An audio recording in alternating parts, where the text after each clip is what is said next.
Sa napakagandang tanawing ito ay rito nakatira ang pamilya nila Tatay Mario at Ate Maricar, kasama ang mga bata na tanging tubig at asin ang kinakain sa araw-araw para mabuhay.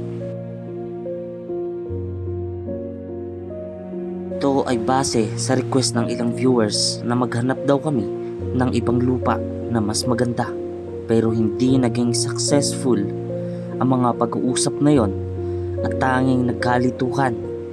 Kaya sa aming pagsusukat ng lupa ay dito na namin nalaman ang totoo. Kunti lang pala talaga. Opo, Hanggang Hanggang- kunti lang yun. oo, hanggang parang tansya ko hanggang dito tapos doon. Yun, Mas surti. ano ng puro square meter. Maliit lang kalahati. Kumusta po? Ano po yung sabi ng doktor pag patingin sa inyo?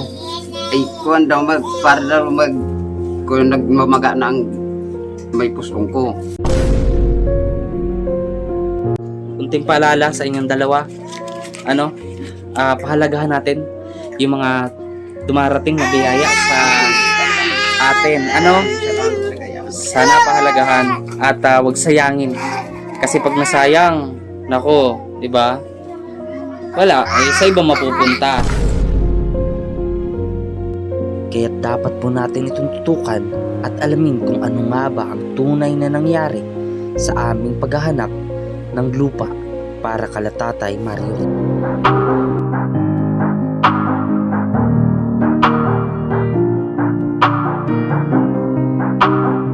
So yun po mga kalingap, sa mapagpalang araw sa ating lahat at sa mga kakasilip lang, please like, share, and comment po. Yan po ay malaking bagay at tulong po sa aming mga small charity vlogger. At ngayong araw po na andito kami, kasama ko ang pinakagwapo na asawa ni Ate Maricar na si Tatay Mario. Yan Tatay Mario, hello ka po, mag-hello. Hello.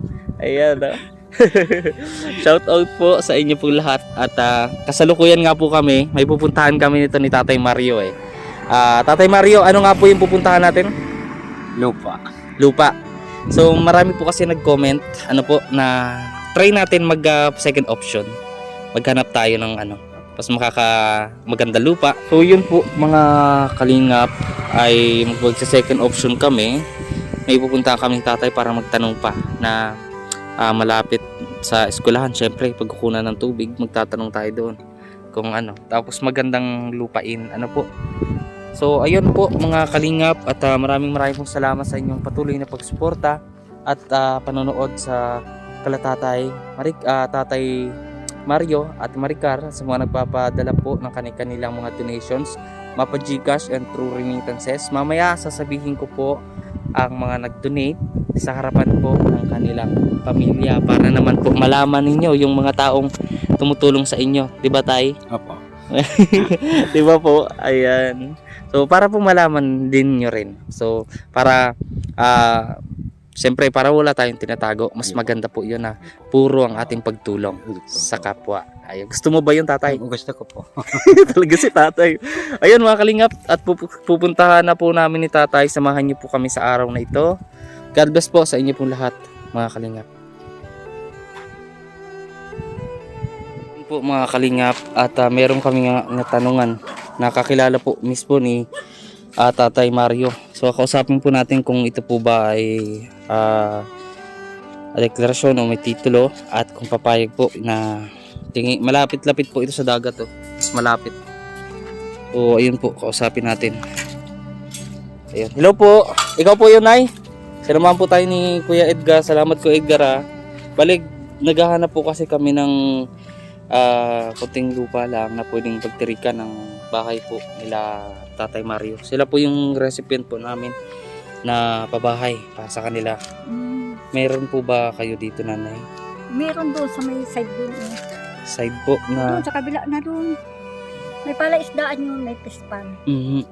Pero yung sakto lang po sana, Nanay, ang anuhin namin, like mga 40 square meter po na bahay.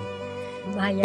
Parang yung 40 square meter, kuya, sa tingin mo ilang bahay po yun? Dalawa? Pang dalawang bahay po yung laki. So, yun naman po isang bahay lang. Pero at least meron silang kahit paano Mapagtaniman. taniman. Kunti. Meron kaya po, Nay? Para po kasi sa kanila yun. Ayun. Ano pong pangalan niyo po, Nanay?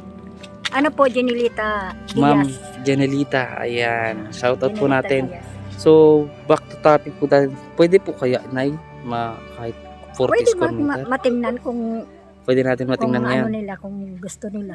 O, sige po. Masasamahan niyo po ba kami, Nay? Mm-mm. Ayan. Thank you po. Ayan. Salamat ko, Edgar, ha. Sana ito na. Sana ito na, Kuya Mario. Tingnan natin, Kuya Mario, pag balik tayo dito bukas. Pag okay, bilhin natin yung lupa. Magkano po? Hindi man kasi ako marunong ng gayon-gayon.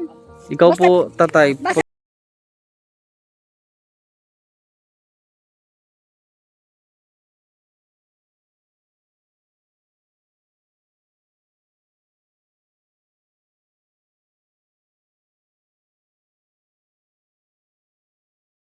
Malaki yung square meter lang po. Hindi po siya yung talagang Opo. Ganun man ang ibig mo sabihin. 4 na lote yung anong yun sinasabi Opo. ninyo. Yun nga po, hindi na nga po 4 na lote. Pero 40 square meter po. Kaya po ako naghahanap ng metro. Kasi po, ang sukat po natin yan, metro. Kada isang metro po, yun ang 40 square meter. May meeting din sa bahay. Opo. Yun po para nalito si nanay. Kaya nagulat ako, hala. Hindi, ang 70, isang isang lote lot. kasi sa akin ay 70. Opo. Isang Pero lote yun, 10 by 10 yun. Opo, pero yun po yung sinasabi ko kanina na 40 square meter.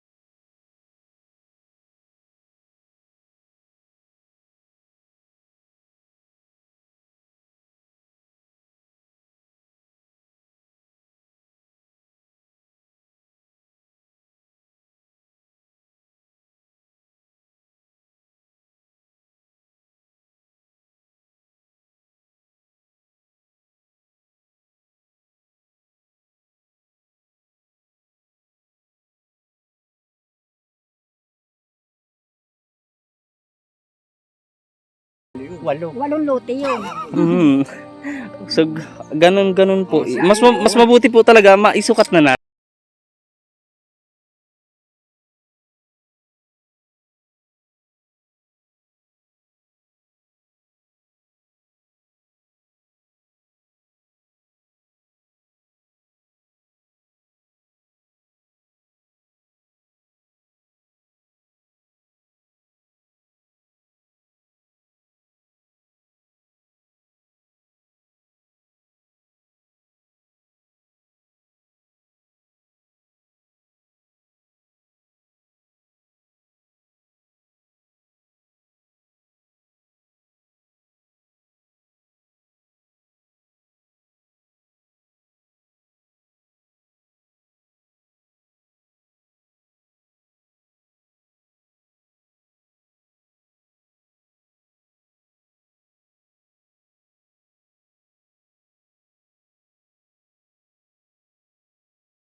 Mali. Hanggang- Lote lang yun.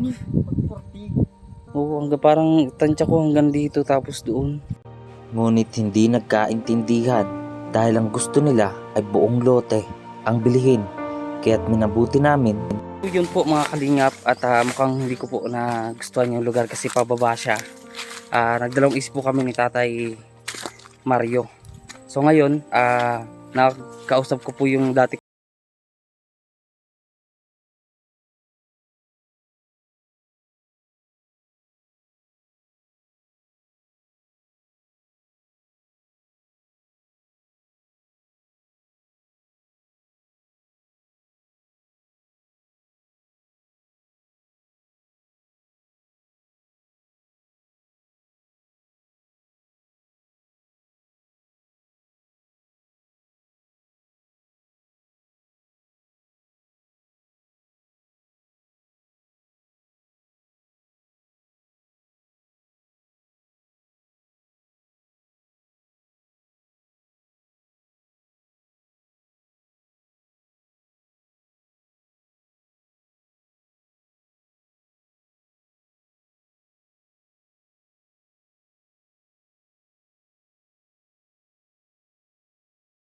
Po, 42 square meter po in total yung lupa. Ayan. So babalik po tayo doon sa una nating tinanungan, mga kalingap. Ayan. Sana po maintindihan ninyo at naunawaan po ninyo ng maayos yung ating sinabi. At tutok lamang po kayo, mga kalingap, sa video ito. Yun po, mga kalingap, at yan na lang pong lote na ito ang malapit po dito sa kalsada. Ito po yung pinakauna namin na tanungan. Ayun. So pinakita ko po kay Tatay Mario itong lupa. Ano, Tatay? Mas gusto mo ba ito kaysa dun sa tinanong natin kanina? Oo. Mas maganda po ito. Oo. So ayun po, kausapin ko po si Ate Diana, yung nakausap natin. At ayun, bibigyan naman po tayo ng discount. Tapos yung lote malawak naman po. At least dito po sila, oh. Ayan. Lapit sa kalsada. Tapos patag naman po ang lupa, unlike talaga doon kanina na pataas. Mahihirapan kung sakali, mga kalingap, ang ating mga karpentero kapag magkakamera na ng bahay, mahihirapan pong pumasok. Di ba, Tay? Oo. May hirap lupa. Dito po, okay kasi kalsada na lang. So ayun po, mga kalingap, at sa mga gusto po na magpahatid pa ng donations para sa materyales, at babayaran din po natin ito agad. Nag-uusap po kami ni Ate Diana.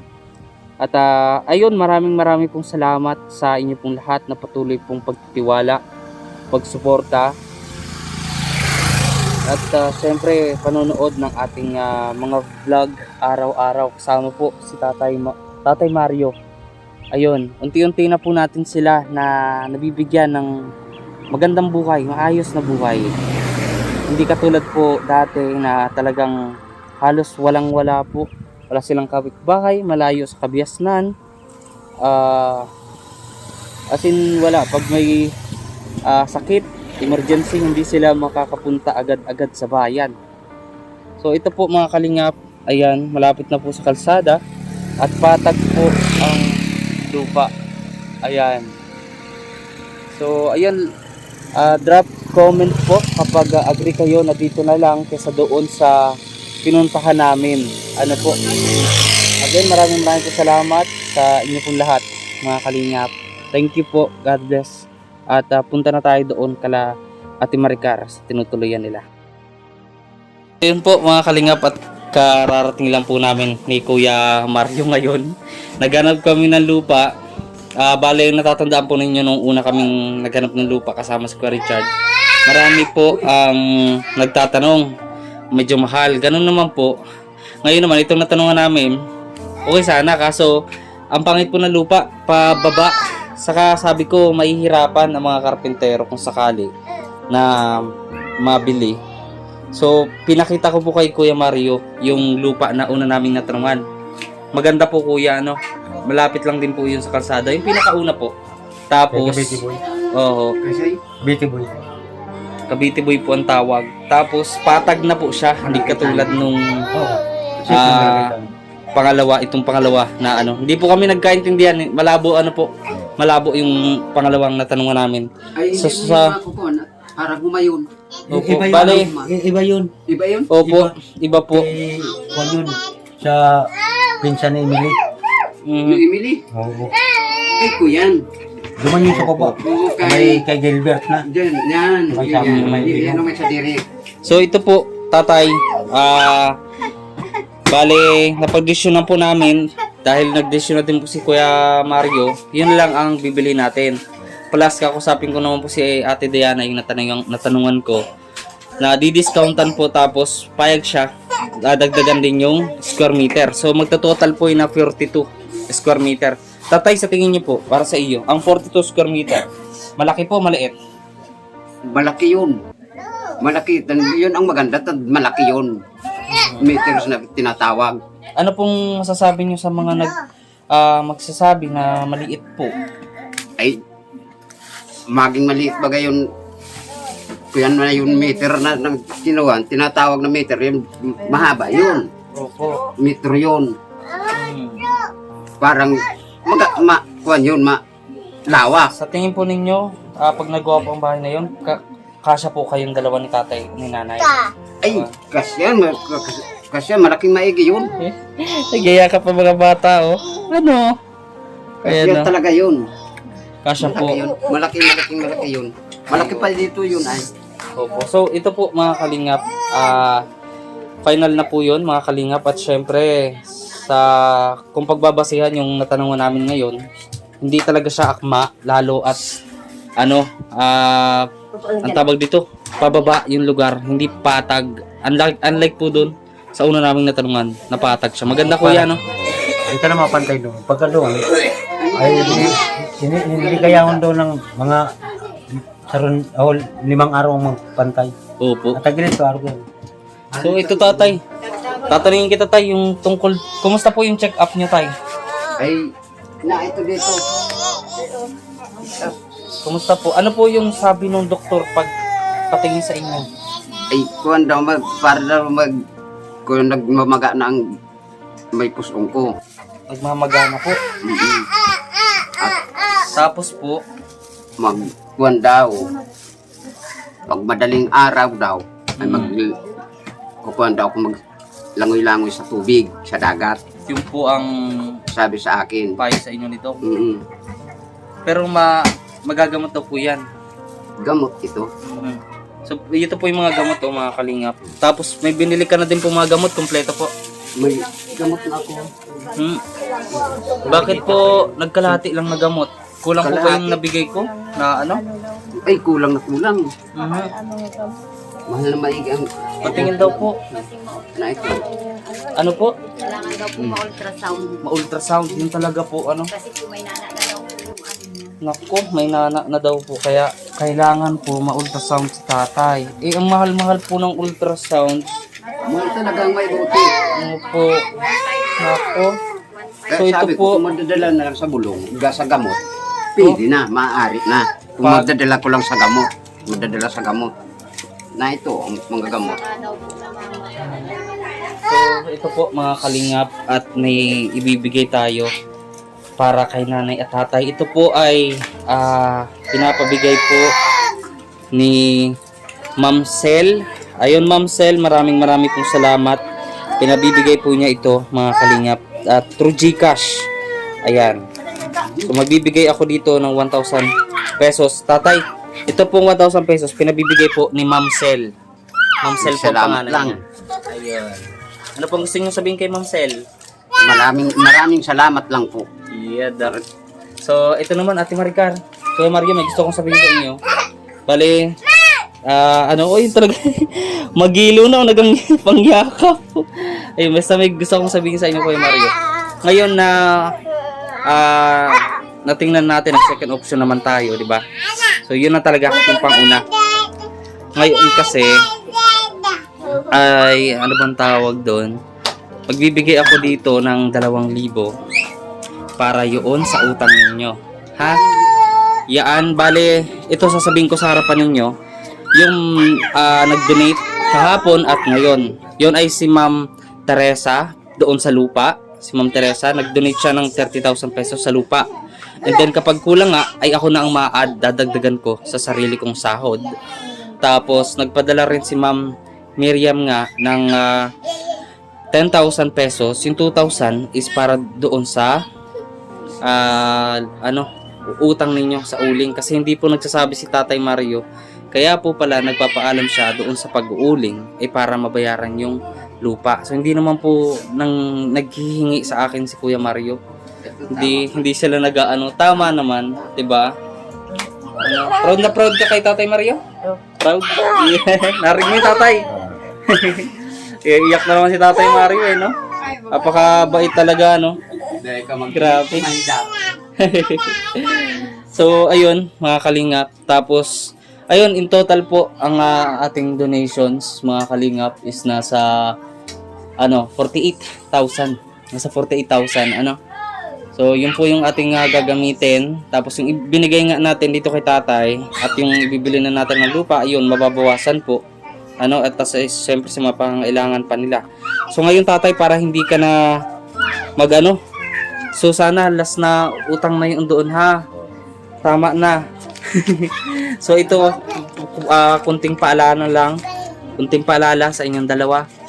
Ano, pahalagahan natin yung mga dumarating na biyaya sa atin. Ano, sana pahalagahan at wag sayangin. Kasi pag nasayang, nako, 'di ba?